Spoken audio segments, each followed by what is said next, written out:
Om Swastiastu. Selamat pagi dan salam sejahtera untuk kita semua. Anak-anak kelas 9A, B, C, dan D. Semoga pada hari ini anak-anak dalam keadaan sehat, sejahtera, dan semuanya tetap bersemangat dalam belajar walaupun dalam pandemi COVID-19. Dan Ibu harapkan anak selalu giat belajar walaupun dalam pembelajaran daring atau online. Baik anak-anak, untuk minggu yang lalu kita sudah membicarakan masalah cerita pendek tentang mengidentifikasi teks cerita pendek sudah Ibu berikan. Kemudian unsur-unsur intrinsik dan ekstrinsik dari cerpen sudah juga Nana mengerjakan tugasnya. Mengingat kembali Nana, yang namanya cerpen, cerita fiksi yang membicarakan masalah tokoh, membicarakan sekelumit kehidupan manusia. Jadi untuk tokoh dalam cerpen biasanya maksimal 5 orang. Sebagai ciri-ciri dari sebuah cerpen, Bu singgung lagi sekali, cerpen atau cerita pendek itu jumlah halamannya 1 sampai 10 halaman, maksimal 10 halaman ya. Dan maksimal juga 10.000 kata. Dan harus dibaca selesai duduk. Dibaca sekali duduk, maksudnya ya kalau novel bisa dibaca, karena novel itu kan ratusan halaman. Jadi novel bisa mungkin dibaca dalam 5 hari atau 3 hari. Habis membaca mungkin tidur, makan, atau besoknya lagi dilanjutkan. Tapi kalau cerpen dibaca sekali duduk selesai. Jadi sudah tahu ceritanya. Apa inti dari cerita tersebut bisa diceritakan kembali kepada orang lain. Karena cerpen itu mungkin 2 halaman, 3 halaman. Jadi maksimalnya 10 halaman. Dibaca sekali duduk. Dan juga alurnya yang memusat, terdiri dari 1 alur saja. Baik, demikian juga tadi untuk tokoh yang maksimal 5 orang. Ya Nana, unsur yang membangun sebuah cerita pendek ada unsur intrinsik, ada ekstrinsik. Unsur intrinsik yang terdapat di dalam diri karya sastra yaitu mulai dari tema, alur, tokoh dan penokohan, ada sudut pandang, ada latar, setting, yang latar mengacu kepada tempat, waktu, suasana. Kemudian ada gaya bahasa. Ya, gaya bahasa yang digunakan di dalam cerpen ya sebagai ciri cerpen juga, gaya bahasanya yang sederhana, jadi komunikatif, mudah dipahami, mungkin menggunakan juga majas, bisa metafora, personifikasi, ada asosiasi, ada simile. Dan sebenarnya untuk majas atau gaya bahasa sudah ada di buku paket. Anak silakan juga baca-baca buku paketnya ya untuk anak-anak kelas 9A, B, C, dan D. Semoga walaupun dalam pembelajaran daring kita tetap anak-anak belajar tanpa diperintah. Ya baik anak-anak, unsur ekstrinsiknya itu latar belakang kehidupan dari masyarakat. Jadi bagaimana biografi pengarang itu unsur ekstrinsik. Kemudian latar belakang dari kehidupan masyarakatnya, dari segi sosialnya itu yang merupakan unsur ekstrinsik. Ya baik Nana, tadi Ibu jelaskan itu sedikit menyinggung masalah unsur intrinsik dan ekstrinsik dari sebuah karya sastra. Jadi untuk yang kita pelajari sekarang ini adalah masalah struktur dari teks cerpen. Kita belajar menelaah struktur teks cerita pendek. Apa sebenarnya yang dimaksud dengan struktur, anak-anak? Struktur dari teks cerpen adalah berbagai tahapan yang mengisi suatu cerita atau narasi dalam cerpen. Di struktur tahapan alur di dalam sebuah cerita pendek. Di tahapan yang mengisi suatu cerita atau narasi dalam cerpen, itu struktur teks cerpen.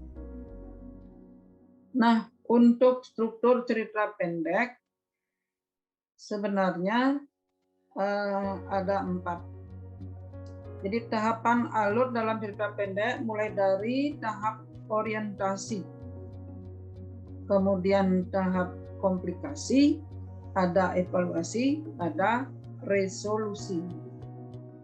Ya walaupun kalau yang lebih lengkapnya sebenarnya ada abstrak. Abstrak itu boleh ada, boleh tidak. Abstrak kan ringkasan dari cerita itu dulu di pendahuluannya itu abstrak, baru masalah orientasi di tahap pengenalan, diberisi pengenalan tokoh dan latar cerita. Mulai dari kalau latar di sini maksudnya mengacu kepada waktu, tempat, dan suasana. Di tahap orientasi berisi pengenalan tokoh dan latar cerita. Kemudian ada tahap yang kedua yaitu komplikasi. Komplikasi anak-anak memuat problem atau pokok persoalan yang ada dalam teks. Jadi konfliknya mulai bermunculan hingga konflik memuncak atau sampai ke klimaks cerita tersebut. Jadi timbullah komplikasi di tahap pemunculan masalah, jadi memuat problem atau pokok persoalan yang ada dalam teks. Jadi konfliknya mulai bermunculan hingga konflik sampai memuncak atau menuju ke klimaks cerita tersebut. Ya, setelah komplikasi lanjut pada tahap evaluasi. Ditandai dengan adanya konflik yang mulai diarahkan pada pemecahannya. Ya, sudah ada solusinya. Jadi klimaks cerita sampai pada ada solusi atau pemecahannya.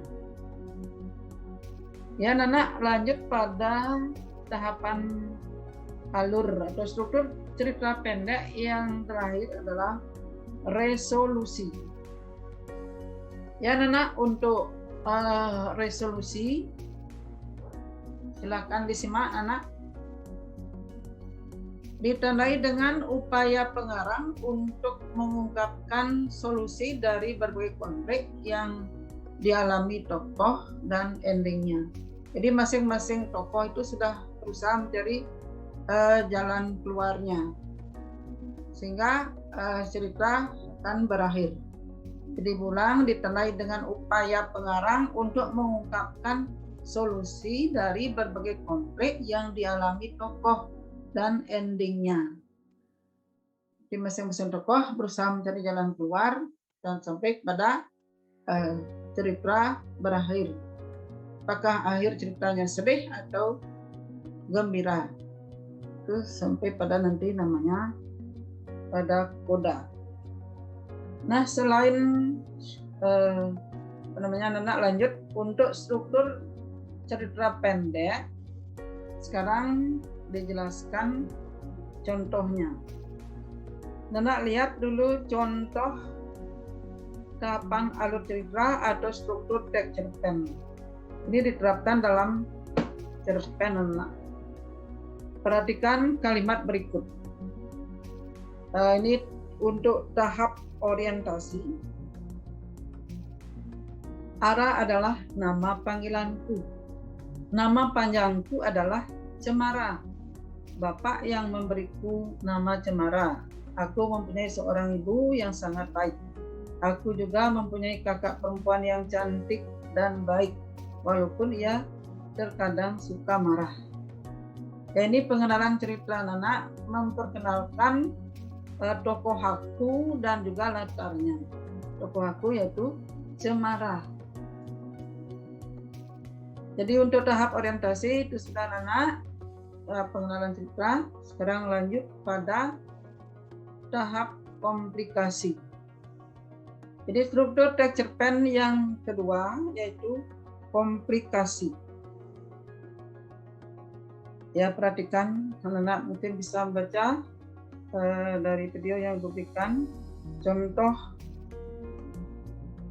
bagian yang merupakan komplikasi di dalam cerpen. Aku bersyukur karena diberi keluarga yang harmonis dan serba kecukupan. Namun, kondisi menjadi berbalik ketika rekan kerja Bapak mengkhianati Bapak. Seluruh aset perusahaan dan harta pribadi keluarga kami berhasil direbutnya. Kondisi ini membuat aku dan keluarga harus pindah ke desa di rumah peninggalan kakek. Rumahnya kecil, kalau hujan sering bocor, letaknya di tengah sawah. Hingga tidak ada yang bisa dibanggakan dari rumah peninggalan kakek. Bukan seorang bapak memang, bukan seorang bapak namanya. Kalau putus asa di tengah kondisi ini, Bapak selalu menghibur dan mengayomi kami di tengah kondisi kami yang sangat jauh berbeda dengan yang dulu. Bapak selalu tersenyum dan mengatakan bahwa Bapak akan berusaha untuk mengembalikan kehidupan kami seperti dulu. Bapak selalu kelihatan tegar dan penuh semangat. Yaitu mulai muncul suatu permasalahan atau konflik.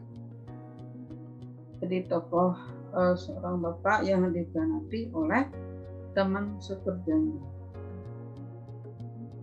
Contoh berikutnya untuk tahapan alur cerita atau struktur dari teks cerpen tahap evaluasi. Perhatikan kalimat berikut. Bapak memulai lagi usahanya. Setiap hari Bapak berangkat sangat pagi dan pulang larut malam. Semua itu Bapak lakukan untuk menepati janjinya kepada kami untuk mengembalikan kehidupan kami seperti dulu. Hasil memang tidak mengkhianati usaha. Perlahan Bapak mampu mengembalikan apa yang pernah hilang. Yaitu untuk tahap evaluasi anak. Jadi puncak masalah sampai pada pemecahannya. Baik anak-anak, untuk tahapan alur cerita atau struktur teks cerpen yang terakhir yaitu tahap resolusi. Contoh, perhatikan kalimat berikut. Berkat kegigihan Bapak, akhirnya kami sekeluarga dapat mendapatkan kehidupan yang lebih baik, yang lebih layak. Ibu ulang, berkat kegigihan Bapak, akhirnya kami sekeluarga dapat atau mendapatkan kehidupan yang lebih layak. Sebuah kehidupan yang pernah diberikan untuk keluarga kami direbut oleh orang jahat dan akhirnya kembali lagi kepada kami. Ya, ini tokoh Ara dan bapaknya, jadi keluarga Cemara. Tokoh utama tadi kan Cemara atau panggilannya Ara. Ya, pada akhir cerita dari keluarga Cemara Jadi endingnya di sini adalah bahagia atau gembira karena bapaknya sudah berhasil menghidupi keluarganya. Baik Nana, untuk struktur teks cerpen, jadi kesimpulannya berulang, struktur di dalam teks cerpen atau tahapan alur cerita dalam cerpen mulai dari tahap orientasi atau pengenalan cerita, kemudian pemunculan masalah atau konflik, jadi istilahnya adalah tahap komplikasi sampai pada puncak masalah, dan lanjutnya tahap evaluasi, puncak masalah yang mencapai suatu solusi atau ada pemecahan masalah, dan ada tahap resolusi. Jadi semua masalah bisa dipecahkan dan berakhir apakah cerita sedih atau gembira, tergantung dari isi cerpennya. Ya, di samping membicarakan struktur dari teks cerpen, jadi ada nilai-nilai kehidupan dalam cerpen atau istilahnya di sini adalah koda. Nilai-nilai kehidupan dalam cerpen atau koda ini biasanya terletak pada akhir cerita. Jadi si pembaca atau pengarang ibu harapkan, bulan anak, biasanya pengarang cerpen itu berusaha memberikan koda atau pada akhir cerita nilai-nilai kehidupan sebagai amanatnya. Ada nilai agama, nilai sosial, nilai moral, nilai budaya. Nilai agama berkaitan dengan pelajaran agama yang dapat dipetik. Untuk nilai sosial yang berkaitan dengan interaksi sosial antara para tokoh dan lingkungan masyarakat. Untuk nilai-nilai kehidupan ada nilai moral berkaitan dengan nilai yang didapat baik atau buruk di dalam masyarakat. Jadi setiap cerita itu mengandung nilai kehidupan, pada nilai moral, ditonjolkan nilai sosial, nilai agama. Ada nilai budaya. Untuk nilai budaya, silakan dilihat anak. Nilai yang berkaitan erat dengan kebudayaan, kebiasaan serta tradisi, adat istiadat. Ya, ini sebenarnya untuk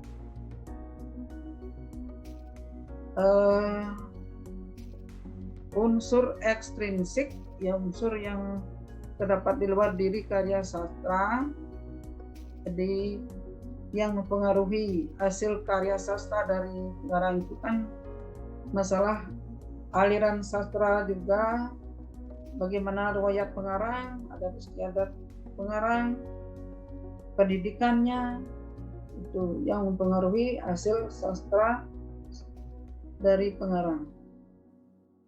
Nah, Nana, untuk masalah yang dibahas tadi kan struktur teks cerpen. Nanti Nana bisa mempraktikkan menemukan struktur teks cerpen dalam buku paket, yaitu cerpen yang sudah Nana baca, Pohon Keramat. Itu tolong nanti dipraktekkan, carilah unsur carilah struktur teks cerpen yang berjudul Pohon Keramat. Kemarin anak-anak sudah menemukan unsur intrinsiknya dalam cerpen Pohon Keramat. Untuk tugas kalian nanti berharapkan supaya bisa menerapkan struktur dari cerpen Pohon Keramat. Ya baik anak, semoga anak-anak kelas 9 A, B, C, dan D bisa belajar dan bersemangat terus. Salam sehat selalu.